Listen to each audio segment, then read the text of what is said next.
अस्सलाम वालेकुम स्टूडेंट्स, कैसे हैं आप लोग? सारे ठीक हैं? उम्मीद है आप लोग ठीक होंगे।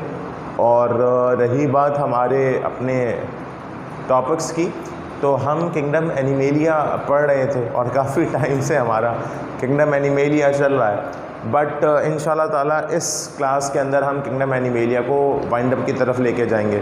अंदाज़ा तो आपको हो रहा होगा कि how big this chapter is, और इस चैप्टर के अंदर क्या क्या चीज़ें थी जो आपको समझनी थी, जो आपको लेके चलनी थी साथ साथ। But the thing is, but the basic note is कि बच्चों आपको आइडिया होता चले जाए इस चीज़ का किस तरीके से हमारे पास किंगडम एनिमेलिया है। और बहुत इम्पॉर्टेंट चैप्टर है ये आपका, हर एस्पेक्ट से इम्पॉर्टेंट है, हर एस्पेक्ट से। तो कहने का मतलब ये है बच्चों के हमने पिछली क्लास के अंदर जो है सबसे बड़ा फाइलम इनवर्टिब्रेट का डिस्कस किया था, दैट इज़ फाइलम ऑर्थ्रोपोड। और आज की क्लास के अंदर जो फाइलम हम डिस्कस कर रहे हैं वो फाइलम जो है वो इकाइनोडर्मेटा है, जो थोड़ी सी रिजेंबलिंग कैरेक्टरिस्टिक्स रखता है। यानी कि हम इनवर्टिब्रेट के आखिरी फाइलम की तरफ मूव करते हुए जा रहे हैं, और आखिरी फाइलम को कन्वर्ट यानी डिस्कस करने के बाद हम शिफ्ट हो जाएंगे किसके ऊपर? हम शिफ्ट हो जाएंगे अपने वर्टिब्रेट के फाइलम के ऊपर। तो वर्टिब्रेट का फाइलम जो कि फाइलम कॉर्डेट्स है उसके ऊपर हम शिफ्ट हो जाएंगे।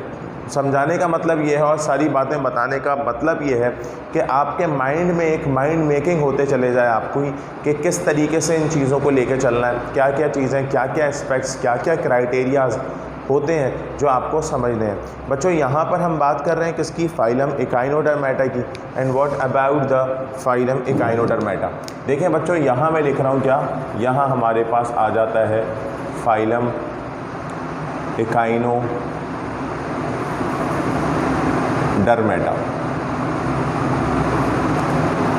सही है? तो बच्चों ये हमारे पास एक फाइलम आ गया, that phylum is called phylum Echinodermata. अच्छा बच्चों, जब मैंने इसको कहा कि दिस इज़ फाइलम इकाइनोडर्मेटा, तो फाइलम इकाइनोडर्मेटा का मतलब क्या होता है?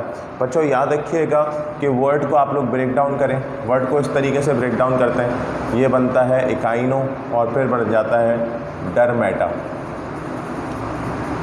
बच्चों ये हमारा ऑलमोस्ट लेक्चर नंबर 10 है, और इस बल्कि 11 होगा, 10 तक तो मैंने शायद आपको करवा दिया, 11 लेक्चर। इसके अंदर आपको देखना है चीज़ों को कि भाई इकाइनोडर्मेटा होता क्या है। देखिए बच्चों, वर्ड को ब्रेक डाउन किया कि इकाइनोडर्मेटा, इकाइनो का वर्ड जब भी कभी आता है तो इकाइनो का मतलब होता है बच्चों स्पाइनी, डर्मेटा का मतलब होता है स्किन। तो वो ऑर्गेनिज्म जिसकी स्पाइनी स्किन हो उसे हम नाम देते हैं किसका? उसको हम नाम दे रहे होते हैं इकाइनोडर्मेटा का। अब जब ये आपको पता चला कि this is what we this is called Echinodermata, तो इस इकाइनोडर्मेटा के अंदर क्या क्या चीज़ें हमारे पास आती है उसको एक दफ़ा समझते हैं। वर्ड को आप लोग देखें, आपने वर्ड को देख लिया कि आपने यहाँ कह दिया कि ऑर्गेनिज्म, या ऑर्गेनिज्म की जगह आप कहते हैं animal having spiny skin is called Echinodermata. ठीक है ना? अच्छा, फिर वही बात, सर आपने कहा था कि जब भी कभी आप फाइलम्स को डिस्कस करते हैं ना, तो फाइलम्स को डिस्कस करते वक्त आपके दिमाग में एक चीज़ होनी चाहिए, वो क्या है? वो है ये कि जब भी कभी आप फाइलम्स को डिस्कस करते हैं तो डिस्कस करते वक्त आपके माइंड में एक बेसिक बात होनी चाहिए। बच्चों वो बेसिक बात क्या है? वो बेसिक बात दरअसल ये है कि आपको ये पता होना चाहिए कि स्पाइनी स्किन तो है, लेकिन स्पाइनी स्किन के साथ साथ एक जनरल पॉइंट मैं आपके सामने शेयर कर रहा हूँ, ज़रा समझिएगा। वो ये है कि जब मैंने कहा कि स्पाइनी स्किन, तो यहाँ पर इसकी एग्जाम्पल आपको पता होनी चाहिए कि सर इसकी एग्जाम्पल क्या होती है। एग्जाम्पल में बच्चों हमारे पास आ जाता है स्टारफिश, ठीक है ना? इसकी एग्जाम्पल में हमारे पास स्टारफिश आ जाती है। और अगर स्टारफिश की बात करें तो स्टारफिश की हैबिटेट की बात करते वक्त बताया जाता है कि स्टारफिश इज़ एक्सक्लूसिवली मरीन।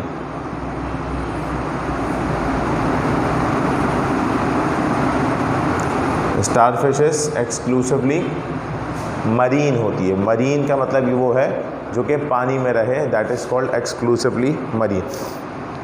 अच्छा बच्चों, जब आपने ये कह दिया कि स्टारफिश इज़ एक्सक्लूसिवली मरीन, तो अब इसके आगे की बात को और समझते हैं और देखते हैं कि if it is exclusively marine, तो यहाँ पर इसकी सिमेट्री की बात आती है।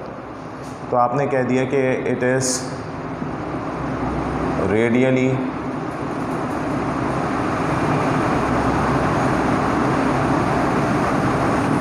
सिमेट्रिकल। क्या कहा गया बच्चों? It is radially symmetrical. Radially symmetrical का मतलब ये है कि वही बात दोबारा बताता हूँ, can divide into two, can divide into two equal halves by cutting through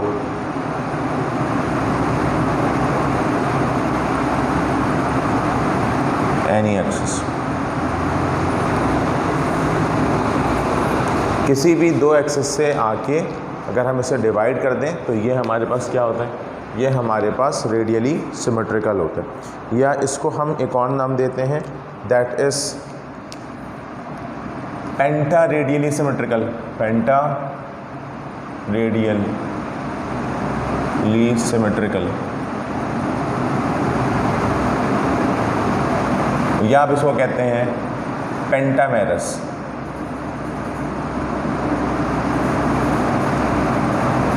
ठीक है ना?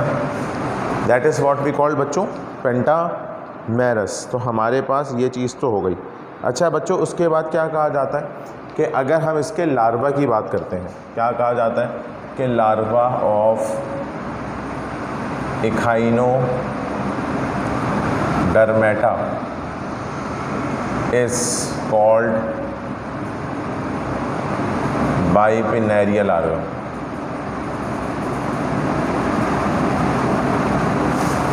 इस लार्वा को क्या नाम दिया जाता है बच्चों? ये देखें, इनके लार्वा को नाम दिया जाता है बाइपिनेरियल लार्वा। बाई मतलब दो, सही है, बाइपिनेरियल लार्वा।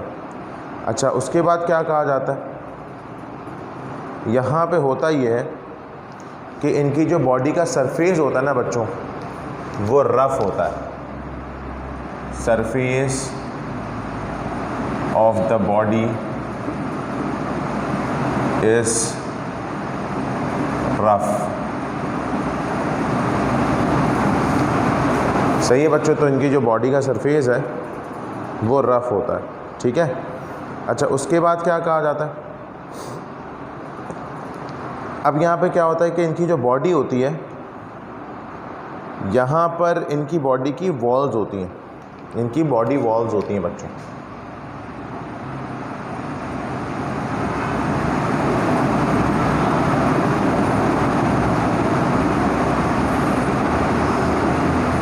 अगर बच्चों मैं इनकी बॉडी वॉल्स की बात करता हूँ तो इनकी तीन बॉडी वॉल्स होती हैं। एक होती है दैट इज़ कॉल्ड आउटर, दूसरी होती है मिडल, और तीसरी होती है इनर। आउटर, मिडल और इनर। आउटर को नाम दिया जाता है बच्चों that is called epidermis. Epidermis.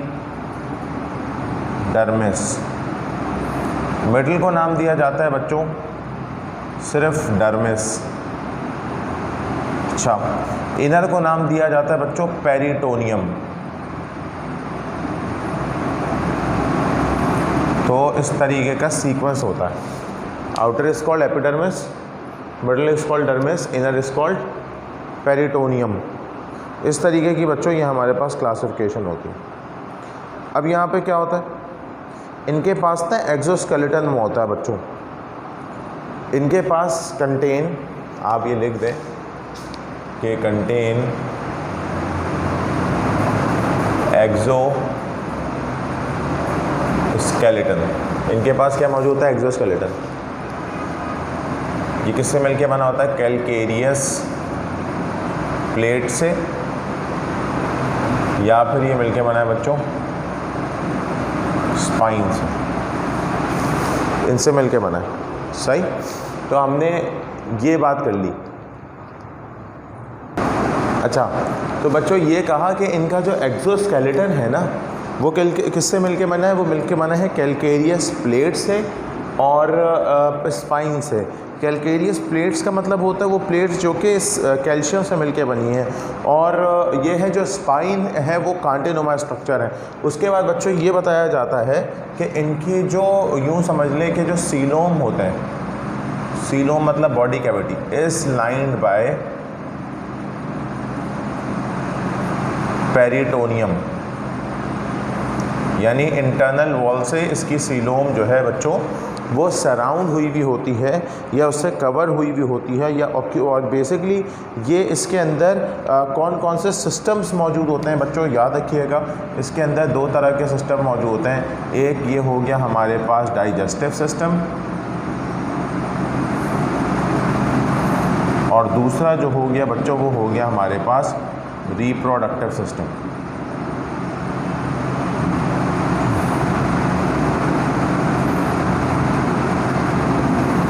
तो यहाँ पर दो तरह के सिस्टम्स मौजूद हो गए। First is called the digestive system and second is called the reproductive system.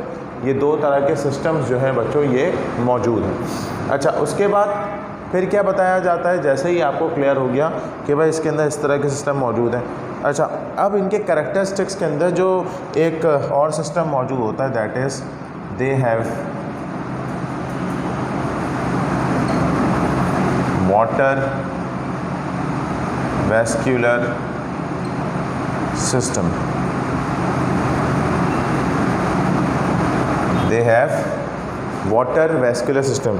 अच्छा बच्चों, what do you mean by water vascular system? Water vascular system का मतलब ये होता है कि इनके पास एक वाटर का वैस्कुलर सिस्टम मौजूद होता है जिससे लोकोमोट भी कर रहे होते हैं। या लोकोमोट क्या करते हैं, बेसिकली इनके पास लोकोमोशन के लिए ट्यूब फीट जैसे स्ट्रक्चर मौजूद है।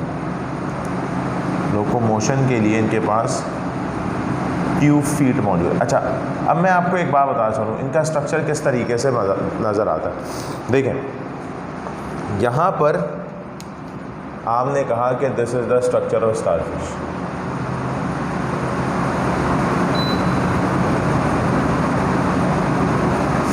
ठीक है ना, समझे बच्चों? This is the structure of starfish. ये एक स्टारफिश का स्ट्रक्चर है।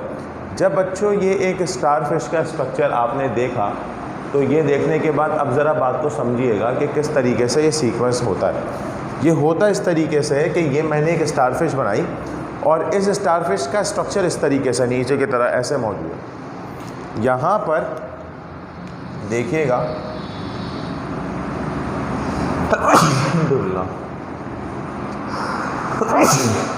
सॉरी बच्चों। अच्छा,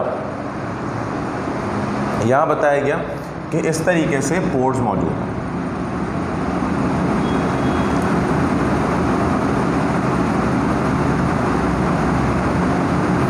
ठीक है, ये पोर्स मौजूद है। अब अगर मैं यहाँ पे देखूँ तो यहाँ पोर्स मौजूद है, लेकिन अगर मैं इसको साइड से देखूँ तो वो पोर्स किस तरीके से होंगे? वो पोर्स इस तरीके से।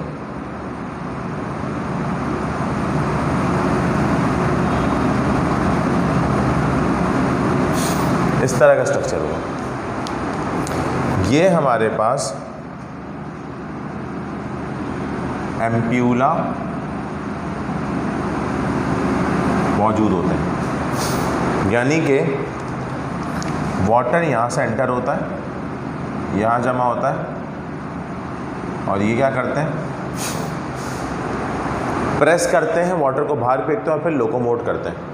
तो आपको ये बात पता चल गई कि they do not locomote without water,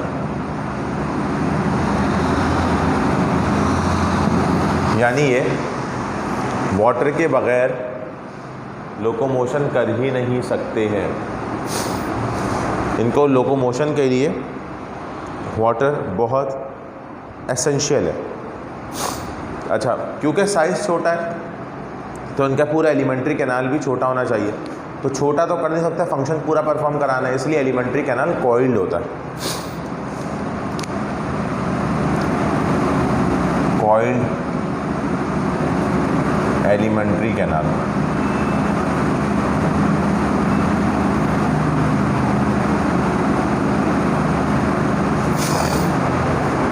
तो बच्चों इसके जो एलिमेंट्री कैनाल होता है वो कैसा होता है, वो हमारे पास कॉइल्ड होता है, ठीक है ना।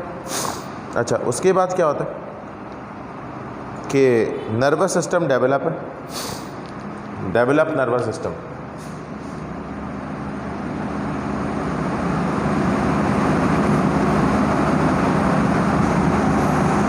लेकिन मसला पता है क्या है बच्चों, जो सेंस ऑफ स्मेल है ना, या यूँ समझ लें सेंस ऑर्गन जो है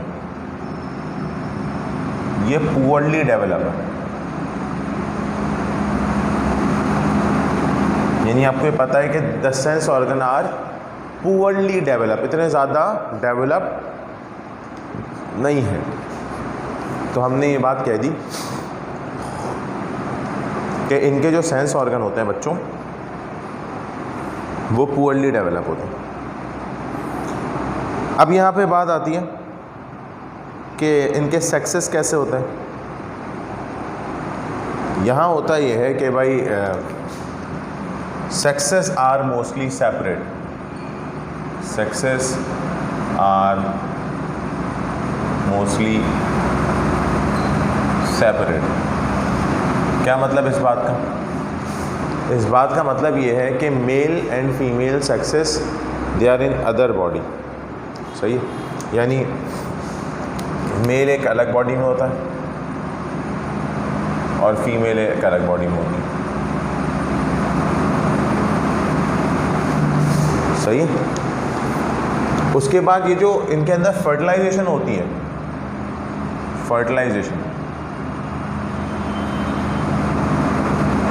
बच्चों ये जो है ये एक्सटर्नल होती है, एक्सटर्नल। इसका मतलब क्या है कि जो मेल है वो स्पर्म पानी में रिलीज़ कराएगा, ओवम जो फीमेल है वो ओवम पानी में रिलीज़ कराएगी, एंड लाइकवाइज जो है वो रिप्रोडक्शन हो जाएगी, यानी सेक्सुअल रिप्रोडक्शन हो जाएगी।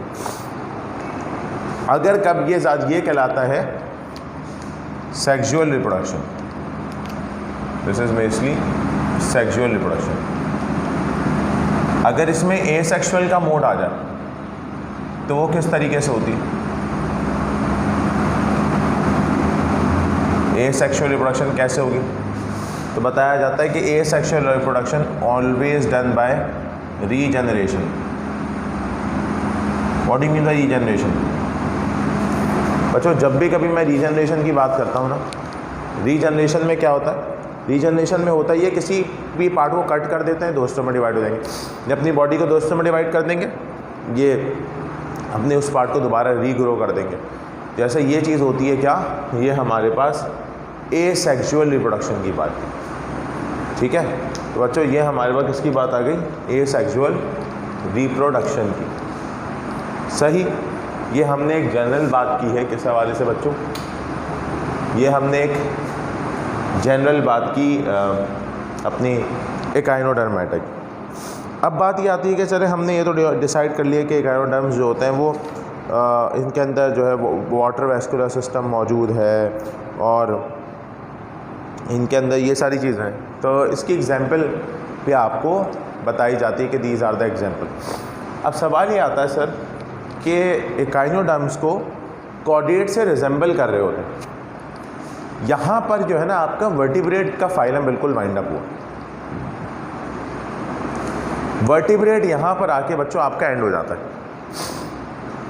तो आप कहते हैं ना कि यहाँ हमारा वर्टिब्रेट बिल्कुल एंड हो गया। तो अब सवाल ये है कि जब सर वर्टिब्रेट एंड हो गया हमारा, तो अब स्टार्ट करेंगे इनवर्टिब्रेट। लेकिन इनवर्टिब्रेट को स्टार्ट करते वक्त दिमाग में ना बेहिसाब बातें आती हैं, एक नहीं बहुत बातें आती हैं। वो बहुत बातें क्या हैं? वो बहुत बातें दरअसल बच्चों ये है कि आपको चीज़ों का आइडिया हो, आपको चीज़ें क्लियर है कि किस तरीके से ये पूरे सीक्वेंस चलते हैं, किस तरीके से ये पूरे मैकेनिज़्म हो रहा होता है। तो उसको ज़रा समझना था। उसके लिए अभी आप लोगों को एकाइनोडर्म्स तक ही रखना है। अब ये देखना है कि एकाइनोडर्म कॉर्डेट से रिजेंबल किस तरीके से करता है, व्हाट आर द सीक्वेंसेस जिसमें जो इकाइनोडर्म्स है वो कॉर्डेट से रिजेंबल कर रहा होता है, तो उसको हम डिटेल में डिस्कस करेंगे। अब यहाँ पे अगर एक चीज़ देखता चलूँ बच्चों में, वो क्या है, मैं ज़रा मिटा दूँ फिर आगे आपको कराऊँ।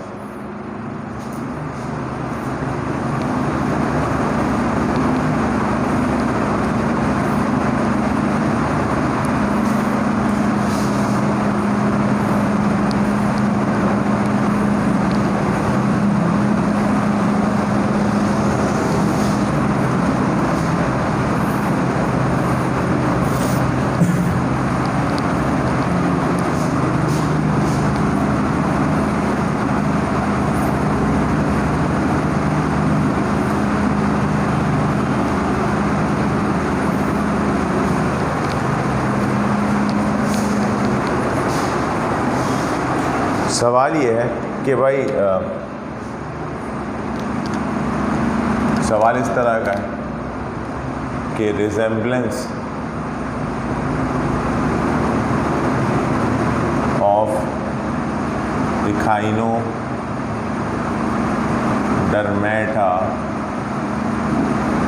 With chordate.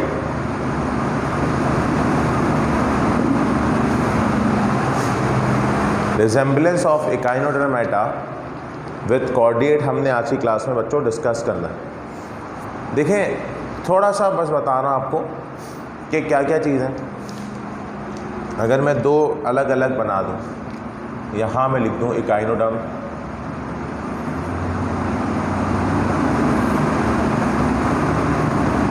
यहाँ लिख दूँ मैं कॉर्डेट।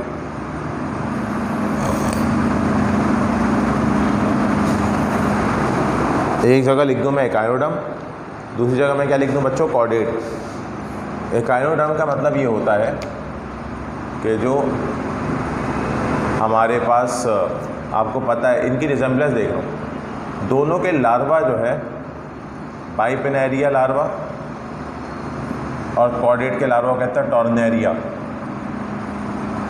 ये बिल्कुल रिजेंबल करता था। यानी जब कॉर्डेट को देखें आप, कॉर्डेट जिनके पास नोटोकॉर्ड यानी बैकबोन मौजूद होती है, डिटेल बताऊंगा अभी मैं आपको, सिर्फ आपको ये समझना है कि भाई जो बाइपिनेरिया लार्वा होता था इकाइनोडर्म का एंड टॉर्नेरिया लार्वा जो कॉर्डेट का होता था, अगर आप इन दोनों को देखें तो बिल्कुल सिमिलर लगते थे, लेकिन जैसे जैसे बड़े होते चले जाते थे वैसे वैसे डिफरेंस होते चले जाते थे, इनके अंदर डिफ्रेंसिएशन होना शुरू हो जाती थी।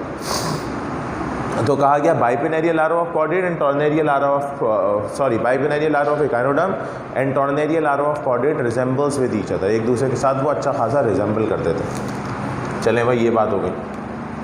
उसके बाद जो दूसरी बात है वो क्या है, ये तो आपने चलें इस चीज़ को डिस्कस कर लिया। इस चीज़ को डिस्कस करने के बाद आपको पता है कि दोनों जो है वो क्या है, ड्यूटेरोस्टोम। ड्यूटेरोस्टोम का मतलब क्या है, क्या पहले इनका एनएस बनता है फिर माउथ बनता है, ये भी ड्यूटेरोस्टोम है, ठीक है। तो इसमें आपने कहा कि भाई pattern of cleavage is same, pattern of cleavage same, दोनों के अंदर क्लीवेज जो होता था वो बिल्कुल सेम होता था।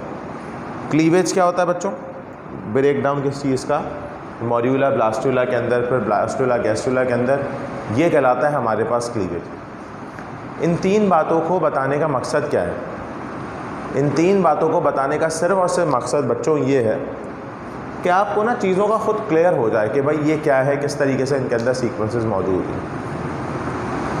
अब हुआ ये कि आपने इकाइनोडर्मेटा और कॉर्डेट्स के बारे में तो डिस्कस कर लिया कि भाई ये इकाइनोडर्म्स है, ये कॉर्डेट इस तरीके से, लेकिन कॉर्डेट अभी आपने पढ़ा ही पूरा नहीं है। तो अब हम डिस्कस करने लगेंगे phylum chordate. And what about phylum chordate, किस तरीके का होता है कॉर्डेट, इसको एक दफ़ा हम डिस्कस कर लेंगे और फिर हम इनकी चीज़ों को पढ़ेंगे कि भाई कॉर्डेट किस तरीके से, क्या क्या चीज़ें हैं कॉर्डेट्स के अंदर। तो बहुत सारी चीज़ों का हमें आइडिया होता चलेगा, हमें समझ में आना शुरू होंगी कि कॉर्डेट्स में क्या क्या चीज़ें सामने आती हैं। तो कॉर्डेट वो होते हैं जिनके पास नोटोकॉर्ड यानी बैकबोन मौजूद हो, और ये जो होते हैं इनके पास नोटोकॉर्ड या बैकबोन मौजूद नहीं होती। ये कौन, इकाइनोडर्म्स। तो बस थोड़ी थोड़ी रिजेंबल होती थी, मैंने आपकी रिजेंबलेंस यहाँ पे लिख दी। नेक्स्ट वीडियो के अंदर जो चीज़ हम डिस्कस करेंगे वो टोटली कॉर्डेट्स के बारे में होगी, उसको डिस्कस करेंगे। तो बच्चों आज के लिए इतना ही रखते हैं, बाकी इंशाल्लाह फिर हम नेक्स्ट क्लास में इसको डिस्कस करेंगे। Thank you so much.